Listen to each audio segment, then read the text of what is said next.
Buenas tardes.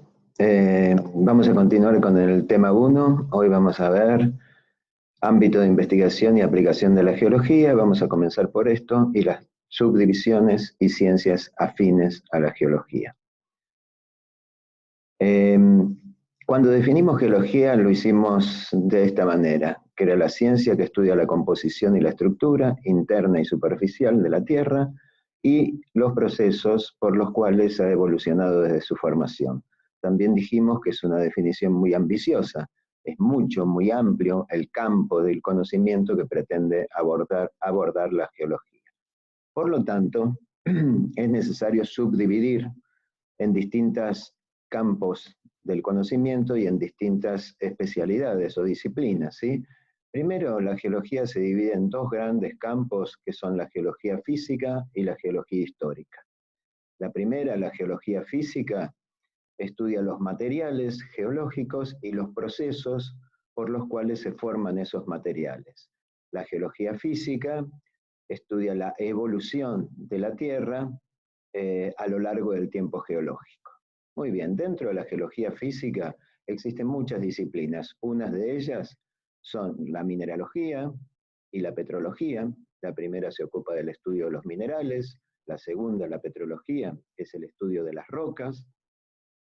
La geología estructural y la tectónica, que se ocupan del estudio de las deformaciones que se producen en las rocas dentro de la corteza terrestre. La geoquímica es un auxilio muy importante para, por un lado, saber la composición química de minerales y rocas, pero al mismo tiempo es un aporte muy importante para comprender los procesos de formación de las rocas, los procesos como se originan las rocas. La geofísica, en algún momento dijimos que es muy importante porque a través de métodos indirectos, de métodos geofísicos, permite interpretar las rocas a las cuales no se tiene acceso directo. Por ejemplo, del interior de la corteza y aún del manto y del núcleo terrestre. Por otro lado, la geología histórica se intervienen de ella muchas disciplinas distintas, la estratigrafía, que se ocupa del estudio de las sucesiones de rocas, la paleontología, que es muy importante, muy útil a la hora de conocer los fósiles y describir, estudiar los fósiles que están contenidos en las secuencias estratigráficas. La geocronología es la disciplina que se ocupa del estudio de la edad absoluta de las rocas, es decir, saber cuál es su antigüedad en millones de años antes del presente. La paleogeografía estudia las geografías sucesivas de la Tierra a lo largo del tiempo geológico, es decir, cómo ha ido cambiando la geografía, cómo ha ido cambiando la distribución de mares y continentes. Bueno, estas son las principales disciplinas científicas. Las ciencias auxiliares, entonces, importante la biología, que a través de la paleontología es muy útil para definir la evolución a través de la geología histórica. La química, ya dijimos que a través de la geoquímica permite conocer muy bien composición y procesos geológicos. La física y la matemática, que tanto para la geocronología, geología estructural, geofísica, son indispensables, como para otras también. Es decir, que estas ciencias afines son muy importantes y obviamente hay que saber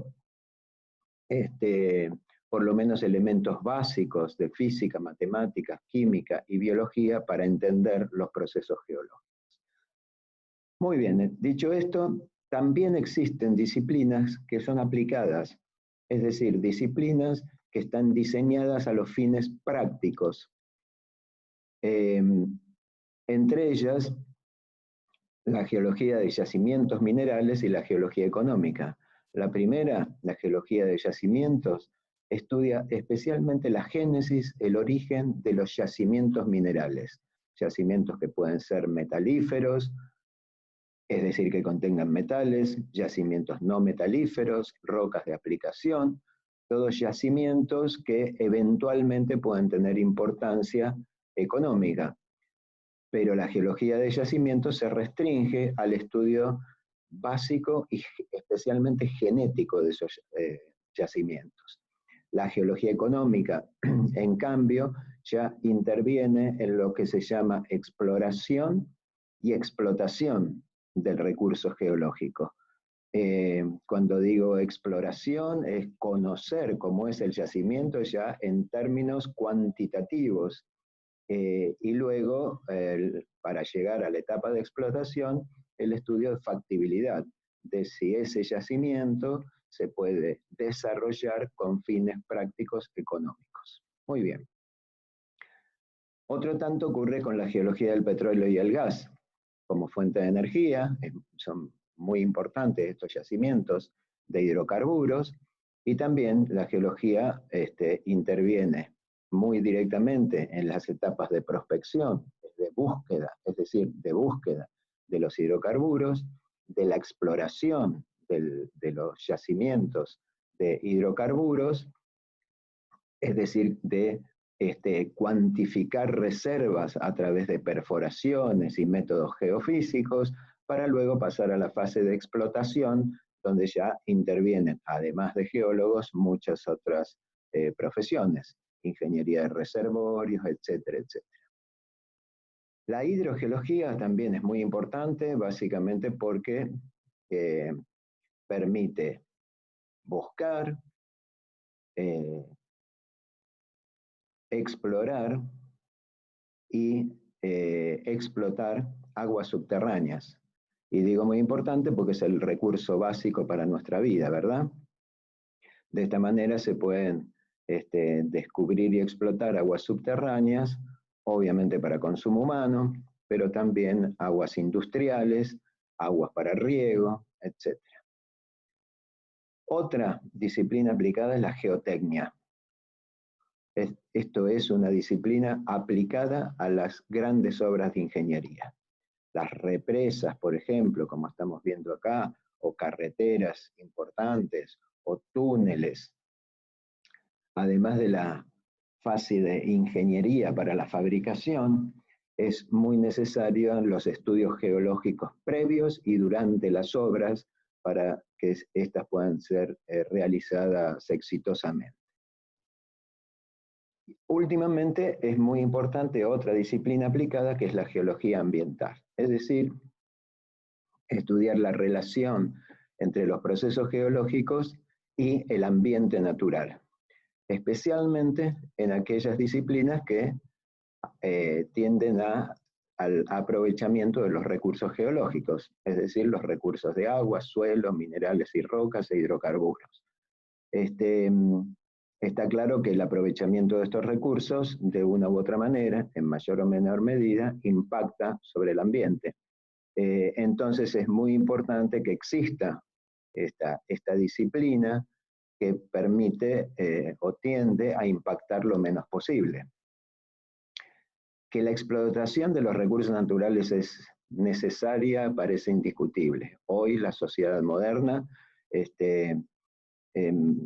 utiliza un montón de elementos que requieren de la explotación de recursos naturales. Acá estamos viendo autos, calles, edificios, seguramente electricidad, combustible para los vehículos, un montón de gente que tiene celulares, como todos ustedes. Todo eso requiere de la explotación de los recursos naturales. Es decir, que la explotación de esos recursos es necesaria para el desarrollo y bienestar de la sociedad. Ahora bien, esta explotación debe ser racional para el eficaz aprovechamiento de los recursos y responsable para el cuidado ambiental. Cada vez más importante es que los yacimientos minerales se exploten racionalmente, es decir, que no se utilicen más recursos de los estrictamente necesarios, y al mismo tiempo que la afectación ambiental sea la menor posible. Muy bien, más adelante seguramente hablaremos más de esto. Vamos a ver lo que son principios y leyes fundamentales. Esto es muy básico y elemental, pero muy importante al mismo tiempo. Vamos a ver el principio de la horizontalidad original, de la superposición, de las relaciones de corte y de las sucesiones biológicas. Como les decía, son principios muy básicos. El primero de ellos, de la horizontalidad original, lo que establece es que todos los depósitos que se producen en el exterior de nuestro planeta, es decir, en lo que nos llamamos el ciclo exógeno sobre la superficie de la Tierra, se depositan en forma horizontal. ¿Sí? Ustedes están viendo acá una serie de estratos dispuestos, de rocas sedimentarias, claro, dispuestos horizontalmente. ¿Sí? Esta es la posición original de todo depósito sedimentario. Esa posición original de los estratos puede modificarse, ¿sí? Se puede perder la horizontalidad original por deformación. Acá estamos viendo una sucesión de estratos, pero que está totalmente plegada, deformada. Los estratos han perdido su horizontalidad original. Pero estos estratos, antes de la deformación, cuando se depositaron, estaban iguales a estos. ¿Sí? Quiere decir que eventualmente esta secuencia sedimentaria, con el tiempo, si queda enterrada a varios kilómetros de profundidad, eventualmente en el futuro le puede pasar algo como esto. ¿Sí? Muy bien. Otro es el principio de superposición. Si yo les pregunto a ustedes cómo se han depositado, en qué orden estos estratos, creo que no tienen duda en decir que se depositaron en una sucesión de ese tipo. Es decir, primero se depositó el de abajo y el último en depositarse fue el de arriba. Esto parece obvio, como todos los principios que estamos viendo, pero no lo eran tanto hace 2, 3, 4, 5 siglos. ¿Sí? Aparte está bueno tenerlos permanentemente en la cabeza para cuando uno pretende reconstruir la historia geológica, estos principios son básicos y elementales. ¿Sí? De acuerdo a este principio, por ejemplo, el estrato número 4 es más nuevo que el 3 que tiene debajo y es más viejo que el 5 que tiene arriba. ¿Estamos de acuerdo? Eso es lo que indica el principio de superposición.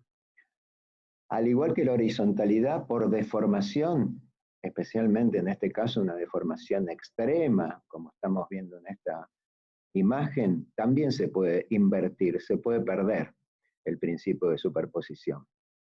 Si nosotros vemos acá y asumimos que el estrato que pongo con 1 es más viejo que el 2, porque el 2 está arriba, si los seguimos hasta acá, ahora el número 1 está arriba del número 2.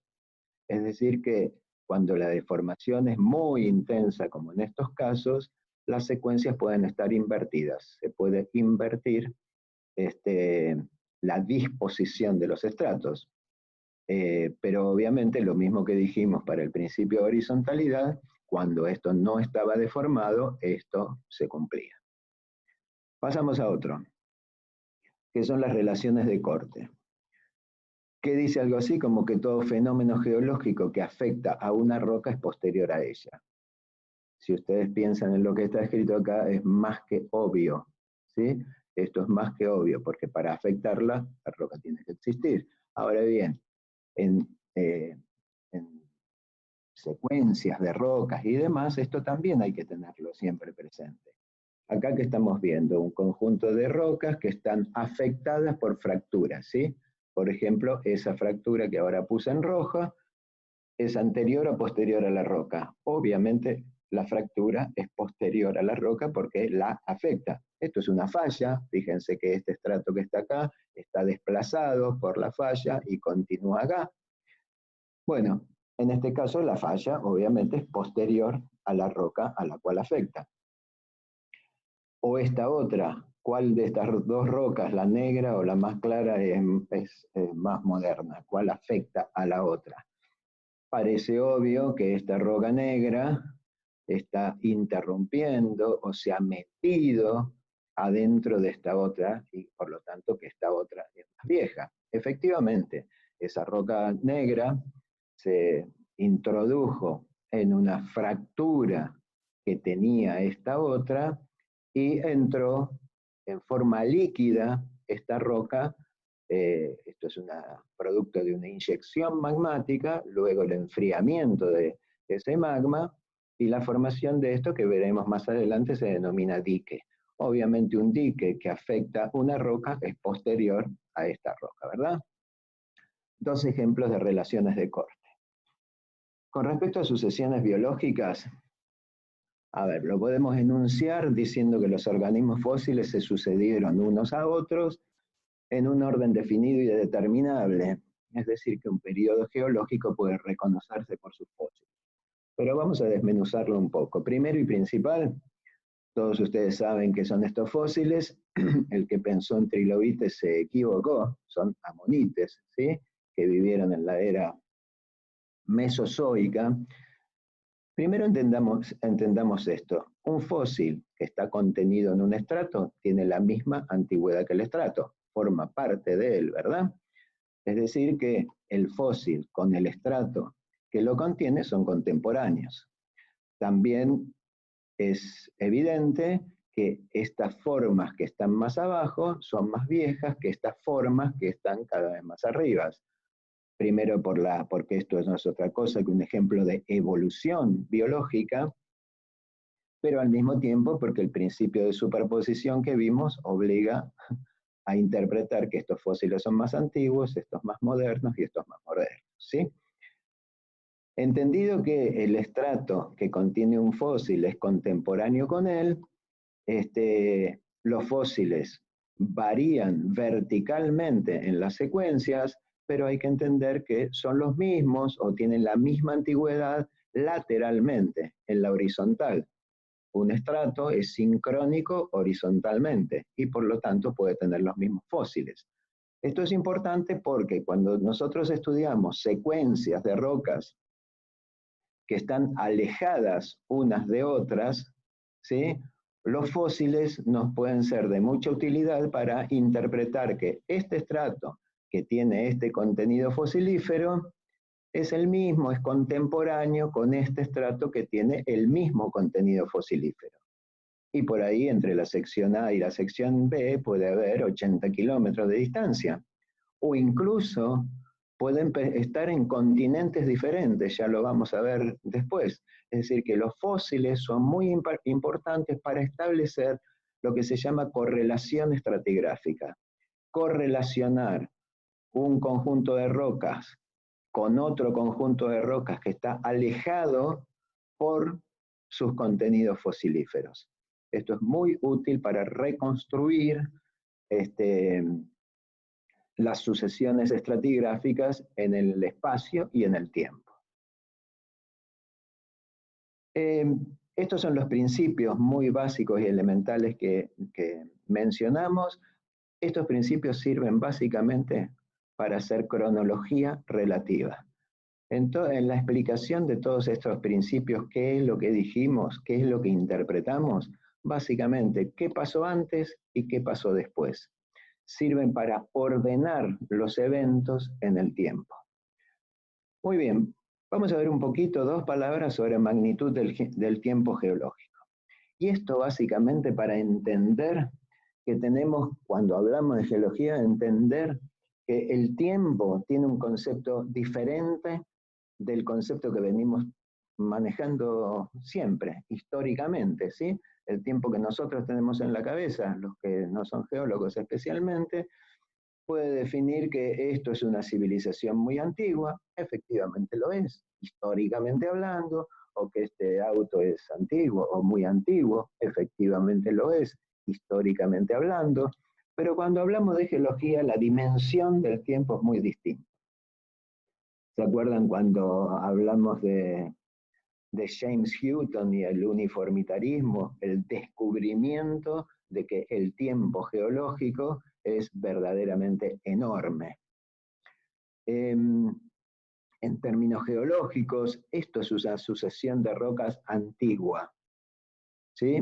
Esto es una sucesión que tiene alrededor de 450 millones de años de antigüedad. Es antigua, efectivamente. Estos fósiles, ahora sí son trilobites, también son antiguos, vivieron en el Paleozoico inferior, estos fósiles que estamos viendo, ¿sí?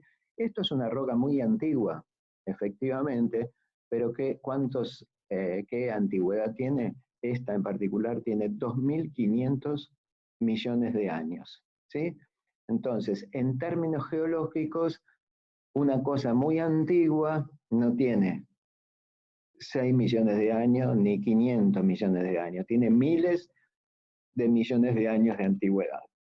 Esto es un auto muy moderno, por cierto. En geología, eh, restos fósiles como de gliptodontes son muy modernos, ¿sí? Estos tienen 1 millón y años de antigüedad, que históricamente parece muy antiguo. No, no, son muy, muy modernos, ¿sí? Incluso rocas de la cordillera, en este caso andina, o muchas rocas en distintas cadenas del mundo, que tienen 60, 70, 100 millones de años de antigüedad, son modernas geológicamente, no son antiguas, ¿sí?